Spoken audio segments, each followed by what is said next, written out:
Hi there, Rod here from R8 Moto, and welcome to R8 Moto Reviews. And right now, what we have here is a classic modern scooter. So naghahanap ka ba ng classic vibe with a modern touch? And you're also looking for a premium brand. And with a premium brand, isa ito sa mga iconic brands that we have in the market. And when we say classic scooters, that's a Vespa.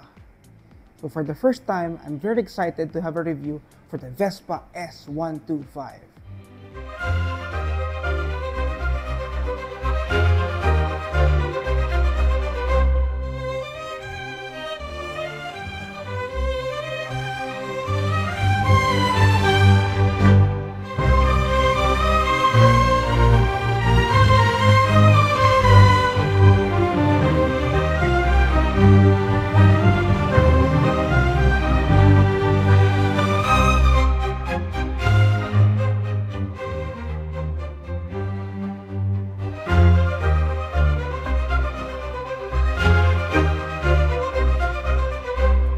Looking at the Vespa S125, tala niya yung very iconic retro vibe.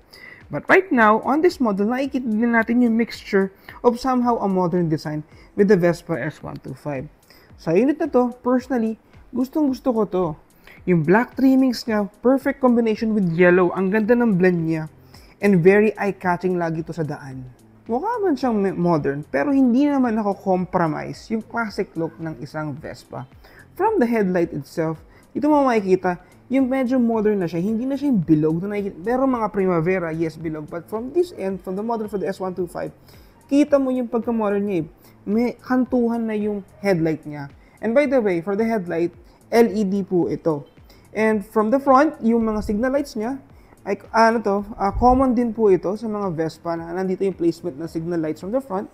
And yan, unfortunately, hindi pa siya LED. Ang LED lang po sa harapan is yung headlight. From here, bulb pa rin po yan. On the mid-section ng Vespa, kung makikita ninyo, meron siyang gulay board. But on the Vespa, hindi siya pangkaraniwan sa mga gulay board na flat lang. Dito, iba yung stripes niya ng black sa gitna. Ang ganda niya. Very unique, hindi siya common like the other scooters na nakikita natin. Kaso, sa sobrang kinis at ganda niya sa gitna, parang nakakaalangan nyo, dapat alagaan ninyo or dapat pag-ingatan lagyan ng gamit kasi baka magasgas yung gitna.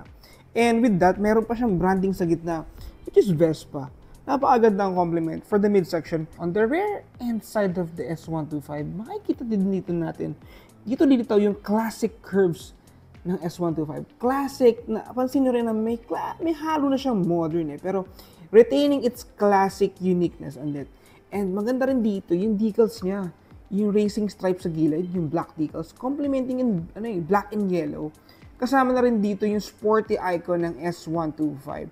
Ang ganda ng combination niya on this motorcycle. On the tail end section ng Vespa S125, makikita natin yung uniqueness of the classic work of it. Andun yung classic mixture of modern ways. Nga lang, on this model, hindi pa LED yung mga ilaw. Bulb pa rin siya. And complementing here on the rear end, kahit classic look siya, yung logo ng Vespa, ang ganda, yung Vespa. Hindi binuo yung S125 dito, Vespa S lang, which signifies sports. On the muffler side of it, napakalinis lang tingnan. Nothing too much drama of it. Simple lang yung muffler, meron siyang heat guard, clean, classic pa rin tignan for the Vespa. So, let's move on to the specs of the Vespa S125. On the engine spec of the Vespa S125, it has an exact displacement of 125cc, 4-stroke, 3 valves, air-cooled engine with a SOC engine and powered by a CVT transmission. In front, meron tayong iconic single-sided hydraulic shock. Napaka-distinctive neto sa mga Vespa models. Parang trademark na nila to pag mga gantong suspension na single-sided sa harapan. This also has a 200mm disc brake with ABS. Tire size is 110/70 with a rim size of 11. And as confirmed from Vespa's tech sheet for the S125, it has single-channel ABS. At the back, nothing fancy. Naka-monoshock siya with 140mm drum brakes, tire size of 120/70, and rim size is 10. Meron siyang lapad na 705mm, haba na 1,770mm, seat height of 785mm, totally hindi ito mababa. Kung tinitingnan nyo yung Vespa, akala nyo, mababa lang siya at maliit sa scooter. No, hindi. I'm currently 5'5". Hindi man ako tiptoe na tiptoe, pero hindi ako flat-footed sa Vespa S125. Ground clearance of 155 millimeters. Weighing at 105 kilograms. Medyo magang naman yung Vespa. And fuel capacity of 7 liters. Totally, yung 7 liters, guys, malaki na yun para sa maliit na scooter. Kasi madalas, dyan, mga 5-6 liters lang. Or madalas nga, 5 lang talaga for this kind of size of scooters. But for the Vespa S125, 7 liters, napakalaki po ng tank size niyan for its size. On the gauge panel, makikita natin, mixture siya ng analog tsaka digital. And by the way, guys, yung susi ng Vespa, hindi pa siya keyless. Ito pa rin yung conventional. So, punta muna tayo sa left. On the left section, ito yung preno natin sa likod. Ito yung pambukas ng high beam. Ang high beam niya. And meron dito yung left and right. Toggle switch.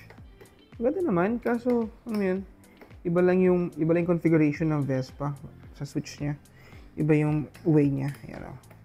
Then, nandito yung busina. At the right, nandito yung preno mo sa harapan.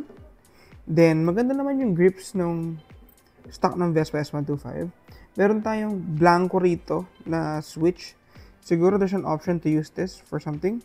Okay, nandito yung mode.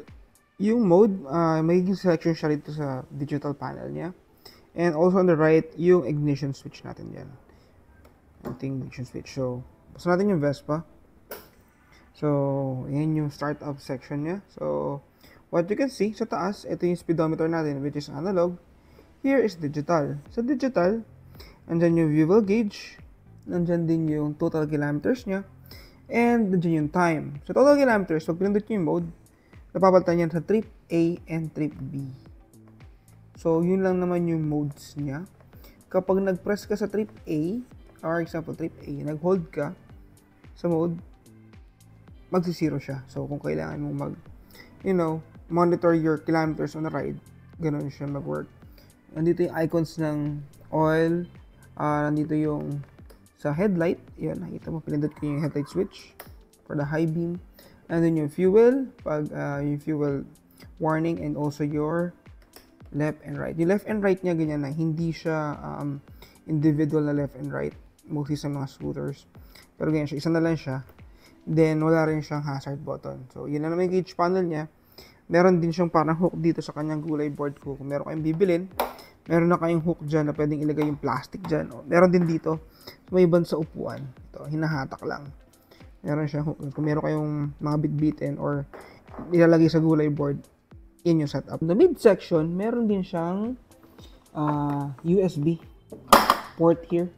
USB charging port, sorry. Pag binuksan yan, USB port siya. Maglalagay na lang kayo ng cellphone holder, so meron na kayong charger sa mga rides. Pwede siya ilagay dito. Siyempre, madalas naman dito yan eh. So, labas na lang yung wire dyan. Then from the right side, meron kayong pocket to put maybe not too much valuables kasi open siya eh. Hindi siya nako-close. So, kung meron kayong maliit na bagay na binili, or coins could do, wallet, parang hindi ko advisable kasi since open nga siya, hindi naman siya ganun kalalim masyado, and yung shape niya parang hindi papasok din yung cellphone or wallet. So siguro small things pwedeng ilagay dyan sa front right pocket. So meron tayong USB charger sa USB port sa kaliwa, meron tayong mini pocket sa kanan. Sa texture ng upuan ng Vespa S125, maganda siya. Totally, ang ganda ng leather na ginamit dito. It's premium. Malambot siyang upuan nung sinakyan ko to kanina. Tsaka ang lapad niya, guys. So, kung meron kayong angkas, siguradong hindi aangal yung angkas ulit dahil malapad siya. At meron na rin siyang grab rail na kasama. So, buksan natin yung compartment. Buksan natin. Sa compartment, malaki-laki din naman. Siguro kasya rito ang half face. Full face, siguro kasya rin. Yung may lit na siya na full face. Tingin ko. Nga lang meron siya dito sa gitna, hindi siya flatted. Meron siyang malaking umbok sa gitna rito. And ito mo papakarga kayo ng gas ng Vespa S125. Kailangan buksan yung trunk kasi, itong compartment kasi, nandito yung gasolina. Hindi sila yung nasa labas lang. O sa gitna may pipintin ka. No, nandito. I believe this is the battery. And nga pala, sa mga Vespa, nakaangat to. You know, kung gusto nyo linisin yung makina, or whatsoever, nakaangat siya. You know, kita yung loob dyan ng makina. So, pwedeng linisin from there. And to give you a bit of knowledge sa Vespa, bakal po siya.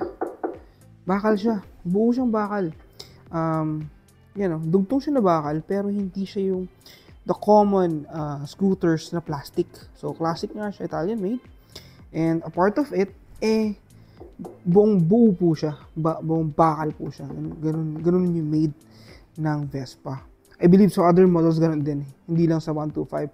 For the other higher models ng Vespa. So, wala siyang plastic fairings dito sa likod. Dito ito plastic naman na to. Plastic to. But pagdating dun sa bodywork sa likod dito, pinaka-body sa may katawan, it's bakal. Adding to it, ang ganda rin ng pillion step ng Vespa S125. Kung makikita ninyo, kakaiba yun. Nakalock siya. Kailangan mong pindutin to muna bago magbukas yung pillion step niya. So, kung babalik nyo, tulak na lang. Naglalak siya. May sariling lock yung pillion step. Medyo kakaiba siya. Compared sa iba na kailangan mo lang sipain o itulak, okay na. Pero ito kailangan mong i-unlock first before you can use the pillion step of the Vespa. On this particular model, obviously ito yung yellow colored S125. Pero this year, meron ng updated colors and decals for the 125. Ito yung green Tenace, white Innocente, gray Materia, and black Convento. Wala naman nagbago sa tech on the new variants. Wala namang updates on it. Same thing. Same engine. Meron pa rin siyang iGet engine, which stands for the Italian Green Experience Technology.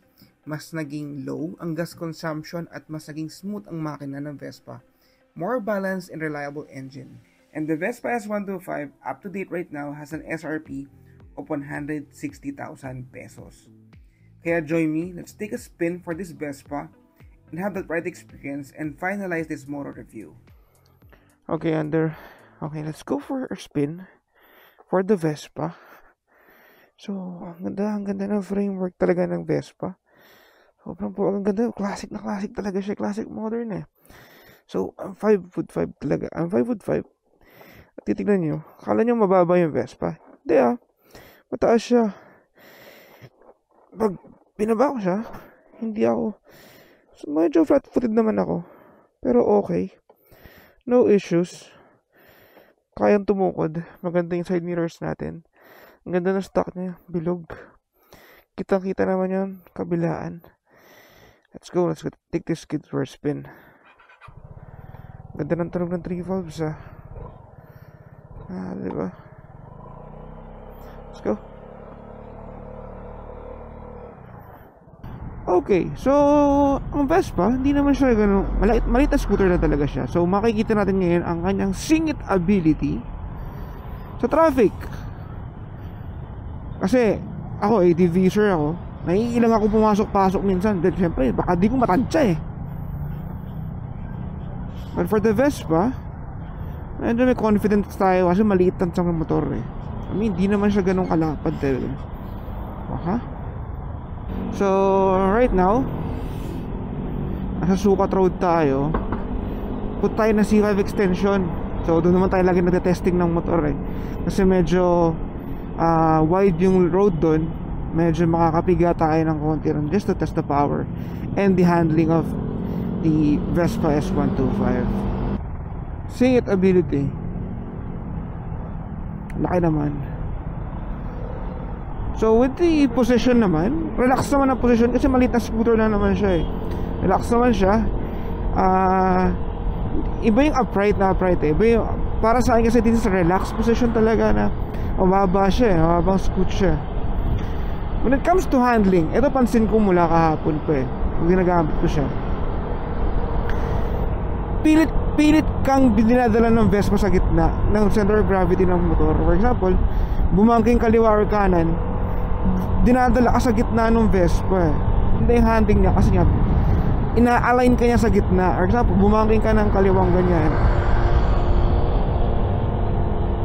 pero ramdam mo sa kanya once na tumawid ka, binabalik ka niya sa gitna. Yan, ang ganda eh, para sa akin iba. I also asked my friend na merong din Vespa na Sprint. Ganun talaga yung feeling niya, ibinabalik ka niya o ina-align niya sa gitna whenever you go left and right. Iba yung suspension niya, iba yung handling on having a Vespa. Pagdating sa power naman, sweet spot niya is 80 eh. Okay siya, medyo okay yung speed niya hanggang 80. Considering kasi na 125cc siya, pero yung 3 valves, maganda yung acceleration niya from 0 to 80 eh. Kumbaga hindi ka nabibitin from there, lalo kung wala ka namang OBR. Sufficient yung power niya for it, walang problema doon. But yung top end, pag nakakuha ko na weight, pero kapag nakita ko siya, na experience ko siya, 80 above, medyo doon na siya nahihirapan. But from 0 to 80, compensating the low end, compensating yung displacement niya of 125cc, maganda yung low end power niya. Kumbaga yung low RPM niya 0 to 80, okay siya. To mid power hanggang ng sweet spot at 80 kilometers per hour. Maganda talaga ng handling. Kada banking mo, kada corner mo, talagang iba eh, binabalik ka niya sa gitna, ina-align ka niya ulit after you left and right. Yun yung pakaramdam ko sa kanya. When it comes to braking power naman ng Vespa, okay naman siya, kahit drum brake yung likod, pero maganda yung braking niya sa harapan. Wala naman akong angal doon. I've been using it kanina pa sa traffic, sa busy roads, wala naman siyang issue. Maganda naman ang braking power niya. Kahit dito, sa kada pasok ko ng corners o kada pasok ko ng intersection, okay naman. I didn't see any issue on that. 125cc siya, pero 3 valves. Nagko-compensate yung power dun eh. So walang bitin. Hindi siya bitin pagdating sa, ano yun, sa low speed. Pero pagdating sa mga pag tumatapin nga, kumbaga pag pumunta ka na ng 80 above, 75 pataas, medyo ramdam mo na siyang humihina na siya ron. Kumbaga medyo may kahinaan na siya ron. Siguro ano rin, we will also consider yung weight ng driver. Siyempre di man ako kagaangan din. So if you're a small rider lang, mas kukuha mo yung potential ng power niya, at mas mararamdaman mo siya from acceleration and on top end. Balik tayo sa garahe, let's go! To sum up our R8 motor review for our ride conclusion or recommended recommendations for the Vespa S125, an SRP of 160,000 pesos, medyo may kamahalan talaga siya for a basic scooter. Not everyone will be agreeing with that because for 160,000, may makukuha ka ng higher CC at medyo loaded ng tech feature on a scooter. Some will not appreciate it, some will want it for a Vespa. And syempre yung bike, yung S125, it's very basic. Wala siyang ganang tech feature, it's very analog, hindi siya keyless. Talagang basic lang talaga siya. It's disc brake sa harapan, drum brake sa likod, 3 valves. Hindi siya keyless, kahit yung dash, very basic as well. So, not everyone will be appreciative of the Vespa S125, but for a certain owner na gusto magkaroon ng Italian brand, first premium classic scooter, paying at 160,000 pesos is not really bad. And knowing Vespa has a very great community of owners as well. Owners, yung community nila, alam kong maganda, malaki yung community nila ng Vespa owners. So, it's not just that, it's more of a passion and a character of a person who wants to buy a classic premium scooter, which is Vespa. So for me, if I would have the right amount of money to buy a classic scooter, you won't go wrong with the Vespa. And starting with the S125 is a very good standpoint, even at 160,000 pesos. And before we end the episode of R8 Motor Reviews, a huge thanks to Nan. Brother Nan, thank you sa pagpapahiram ng Vespa mo. Grabe. Maraming salamat sa pagtitiwala kasi nag-enjoy ako gamitin, nag-enjoy ako i-review. Maraming thank you. At nga pala guys, if you ever nasa location kayo na Las Piñas near BF Resort, at gusto niyo magpagupit, please visit the Mild Ones barbershop. Sa may-ari po yun ng Vespa, si Nan. Sa kanya po yung Mild Ones. Waves nyo lang po, Mild Ones. Sa loob po siya ng BFS Work. Quality po yung service. Shoutout po kay Brian, kay Cholo, tsaka kay kay Brian, kay Cholo, tsaka kay Drew. Shoutout sa inyo guys. Napaka-quality, maganda yung vibe ng barbershop. And if you like this episode of Art Moto, please like and subscribe to my YouTube channel. Like me on Facebook, follow me on TikTok and Instagram. Hanggang sa muli guys, I enjoyed the Vespa S125. Godspeed!